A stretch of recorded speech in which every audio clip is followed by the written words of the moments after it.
Hey everyone, welcome back to day 4 of the Big Questions Debate lecture series. In today's lecture, we're tackling the crux of the debate, your own contentions, i.e. your arguments.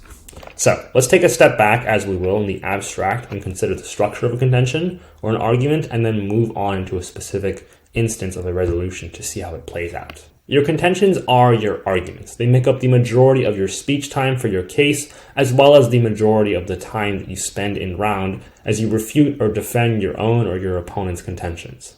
Every contention inherently has to follow the same basic format to a certain extent. You have 3 individual components. First, you have a claim. This is just the statement of your contention. For example, putting pineapples on pizza leads to a healthier society. Then you have a warrant. Now, the warrant has 2 components. First, you want a logical explanation for why this is true. And second, you want an empiric that demonstrates that it's true. So you can say first, pineapples contain a lot of healthy nutrients that people need, and putting them on pizza is a good way to get a balanced meal. And then you would have empirics. Those who consume pineapples on pizza were at lower risk of certain diseases, they lived longer lives, they were happier, they were healthier, etc., etc. So you have a claim that is what your argument is, and you have the warrant where you put in your evidence and your reasoning for why the argument is true.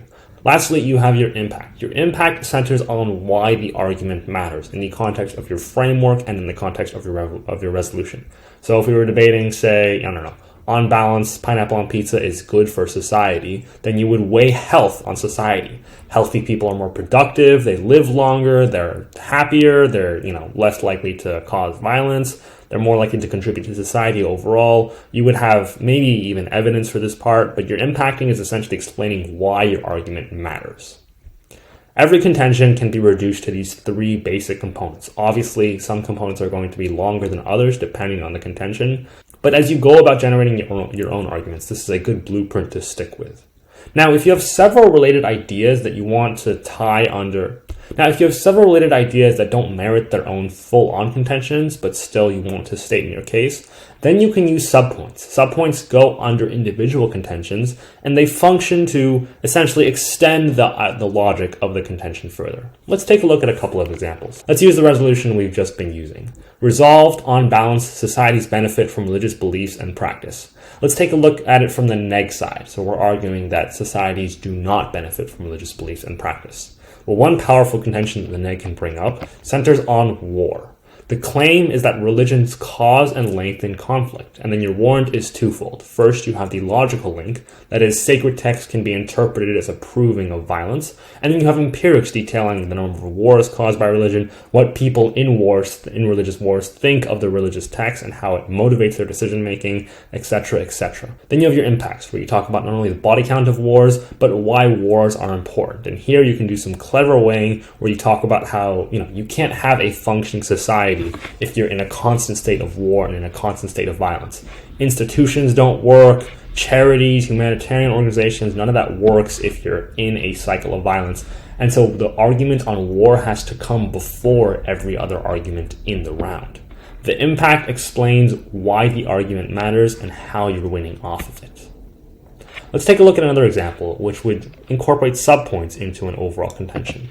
So we have this idea of religious persecution. Now there's 2 elements to religious persecution that I wanted to bring up. The first is sexism. So the claim would be that religion increases sexism. Our warrant would be that religion both reinforces traditional gender norms, and also we have empirics detailing how, in highly religious countries, women have lower rates of public participation, and then we would have impacts on violence, on repression, on the majority of society essentially being, harmed by these religious practices. Then you have the subpoint B, which is on religious homophobia. You would have a claim that religion increases homophobia, a warrant on, homophobic scriptures, and then studies on religious people's opinions of gay people and the LGBTQ community in general. And then you would have your impacts. And with this one, you can even include cards in your impacts, where you talk about individual experiences with, extremist practitioners of religion for extra persuasive appeal, if that is important. And then you would take a step back and talk about overall impacts. So you would look at marginalization, oppression, societal fracture, and the overall harms that are committed against the majority of society overall. So while the two ideas of sexism and homophobia aren't the same, they're inherently linked under this broader idea of persecution, so we can use subpoints to better organize our case and heighten our clarity to the judge and in the round. Now, final notes on drafting your cases. Never, never, never sacrifice clarity and persuasion for quantity. Both sides in the round get 5 minutes, so both sides have the same length of a case. But you don't want to start loading your case with 16 different contentions and talking really fast so that your judge and your opponent don't get any of your words. That doesn't make sense. Remember, big questions debate comes from this philosophy of we want to be, lay, and we want to focus on persuasion. So that being said, talk at a decent speed, and that's going to determine how many contentions you can fit into your case.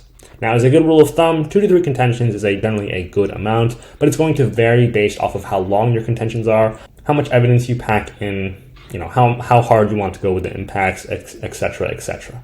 Lastly, a broader note that I wanted to say. 99% of your time spent in debate is actually spent researching. Why? Because good evidence forms the backbone of any good case. If you want to prove that something is true, you have to have empirics backing it up. And this means credible empirics. You have to draw from academic articles, from think tanks, from professors, or at the very least from credible news agencies which tell you what is happening in the real world, or report on studies that were done, or drawing from credible news agencies.